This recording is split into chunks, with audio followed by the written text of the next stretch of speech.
debemos tener presente el enfoque de la vida espiritual.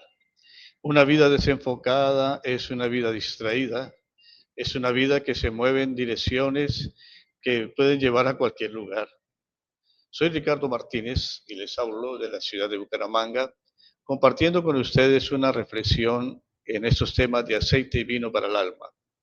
Hablemos acerca de otras figuras que nos ayudan a encontrar el enfoque, a recordar el propósito para el que todos hemos sido llamados como creyentes.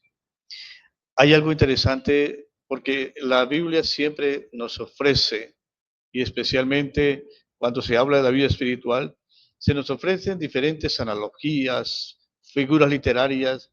Bueno, Dios quiere mostrarnos una verdad a través de diferentes ilustraciones, con tal de que el hombre pueda percibir esa profundidad espiritual. Ser reconciliadores es uno de los propósitos de la vida, de este tránsito espiritual. Sabemos que hemos sido salvos por gracia, que no es una cuestión de méritos y no se trata de lograr la salvación a través de los trabajos que hacemos, como si esos trabajos resultaran o exigieran un pago en la vida espiritual. No. Pero mientras estamos caminando en este peregrinaje hermoso de la vida espiritual, Dios nos ofrece figuras a las cuales podemos prestar mucha atención. Y hablar de que somos reconciliadores o embajadores, son dos expresiones similares, pues esto nos da pues a entender o nos llama la atención mejor acerca de una profesión, de una vocación. La escritura dice, si alguien está unido a Cristo, se convierte en un ser nuevo que ha dejado lo viejo atrás y está totalmente renovado. Todo lo nuevo viene de Dios, quien nos ha reconciliado con Él a través de Cristo y nos ha dado el trabajo de reconciliar a toda la gente con Él. Miren qué bello. Dios te ha reconciliado con Cristo y te ha dado el trabajo de reconciliar a otros. Es decir, esos otros deben escuchar el mensaje. Sigue diciendo el apóstol, estoy leyendo en una versión sencilla, lo que quiero decir es que a través de Cristo, Dios está tratando de reconciliar al mundo con Él, sin tener en cuenta los pecados de nadie. Ese es el mensaje de la reconciliación que nos encargó anunciar. Así que hemos sido enviados para hablar en el nombre de Cristo. Es como si Dios estuviera llamando a la gente a través de nosotros. Hablamos por Cristo cuando les rogamos a ustedes que se reconcilien con Dios. Aunque Cristo no tenía ningún pecado, Dios lo hizo cargar con nuestros pecados para que por medio de él fuéramos declarados inocentes ante Dios. Este es el registro de 2 Corintios 5, 17 al 21. Ahora pensemos un poco en la ilustración de este pasaje bellísimo. Ser embajadores o reconciliadores es una tarea que es un privilegio, pero también es una gran responsabilidad, porque estamos representando las cosas espirituales nosotros. La vida cristiana es como un servicio en una embajada. Debemos representar las intenciones, los intereses de un reino ante aquellos que tienen intenciones y tienen intereses contrarios a la vida espiritual. Así que el propósito de la formación espiritual es obtener un conocimiento bien concienzudo de los asuntos de los dos reinos. Ya fuimos sacados de un reino de maldad, ya sabemos de qué se trata, sabemos identificarlo, pero ahora estamos en el reino de Dios y debemos ser responsables por conocer todo lo que es el reino de Dios para representarlo bien. Y lo representamos de diferente manera. Debemos estudiar cuidadosamente cómo está estructurado, qué lo compone, cómo se comunica, las señales, los símbolos, bueno, todas aquellas cosas que pertenecen al reino de Dios, a las cosas de arriba. Es más, tenemos que aprender el lenguaje y cómo relacionarnos de una forma respetuosa con las personas que no comparten nuestros valores espirituales o costumbres, para saber cómo y cuándo hablar de los intereses del rey al que servimos.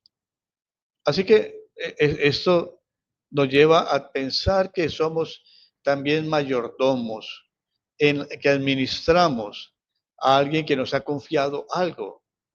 Según Pablo lo escribe, La propiedad es el misterio de Dios, a la cual nosotros debemos ser muy responsables cómo administramos la verdad, la revelación que nos fue dada a través de las Escrituras.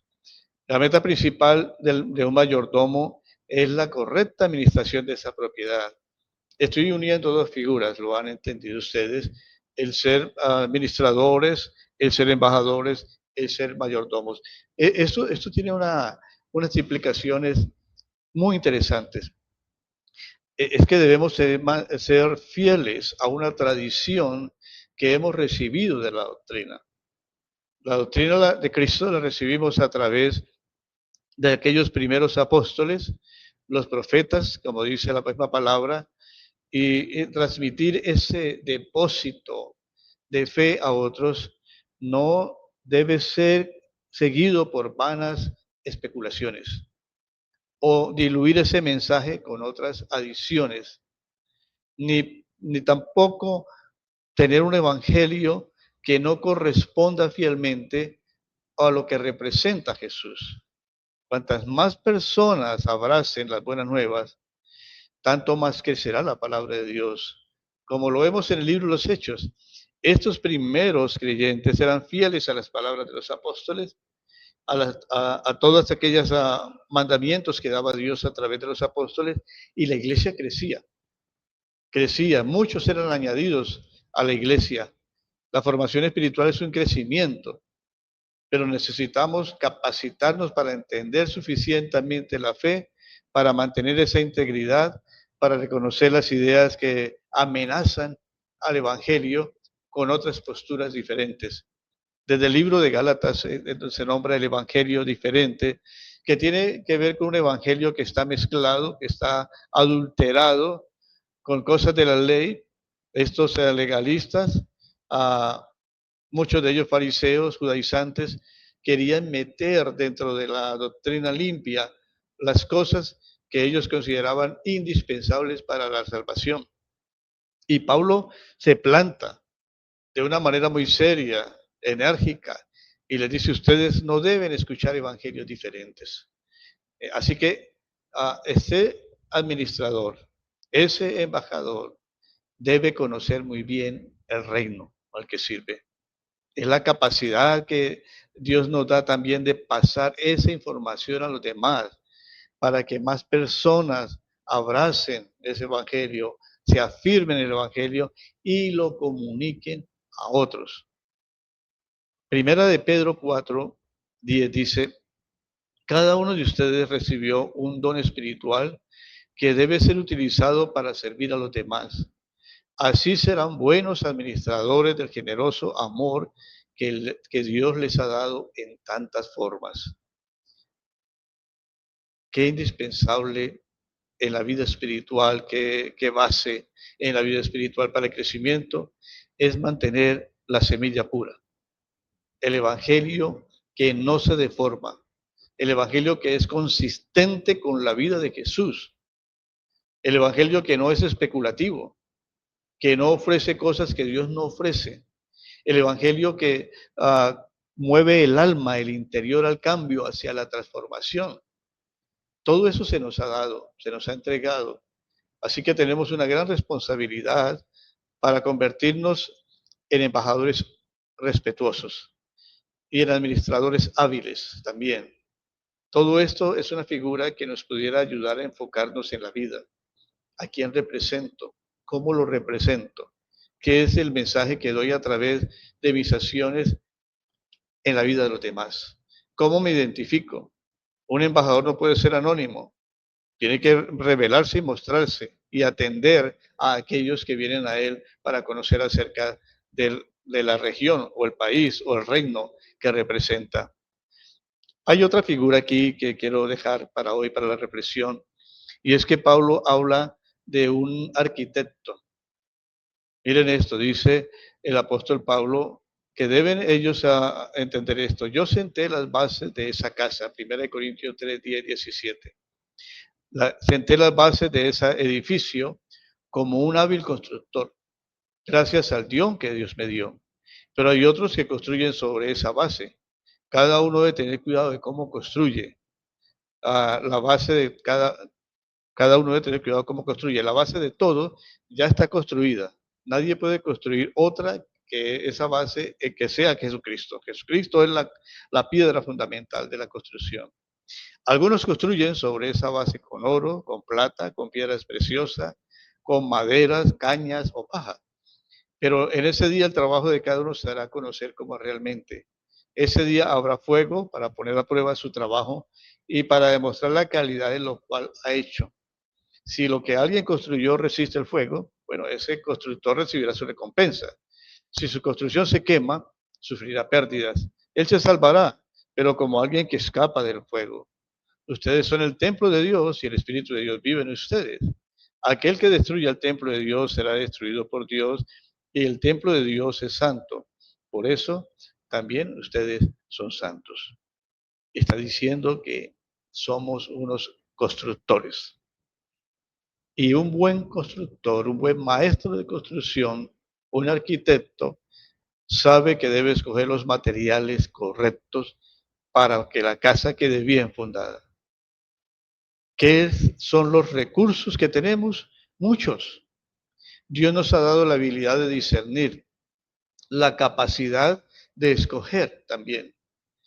Por eso, si la vida se construye sobre cosas vanas, la vida espiritual se construye sobre cosas vanas, con apariencia, con cosas que son enchapadas, pero por dentro no hay consistencia, en algún momento en que vamos a ser zarandeados. Y allí puede haber un fracaso espiritual, una ruina espiritual, o lo contrario, podemos salir fortalecidos más sabiendo que hemos tenido buenas bases, recordando la parábola del Señor, de aquel que construye su casa junto al río, en la arena, y vienen las inundaciones y derrumban la casa. El otro construye sobre una roca firme en donde los vientos y las tempestades no pueden echar abajo la casa. ¿Cómo edificamos la vida? Es un buen enfoque, ¿no? Para pensar qué materiales estoy trayendo a mi vida para construirla, para que sea realmente fuerte, porque tendremos adversidades, es inevitable, vendrán dificultades, tendrán pérdidas, y allí en ese sacudón es donde realmente estamos nosotros a prueba y podemos conocer en dónde estamos plantados. Bueno, les dejo con estas figuras, buscaremos otras, hay más, para seguir buscando el correcto enfoque de la vida espiritual. Gracias por atender el breve tema, compártalo con otros y bueno, mientras pasa el día, estemos contentos en el Señor.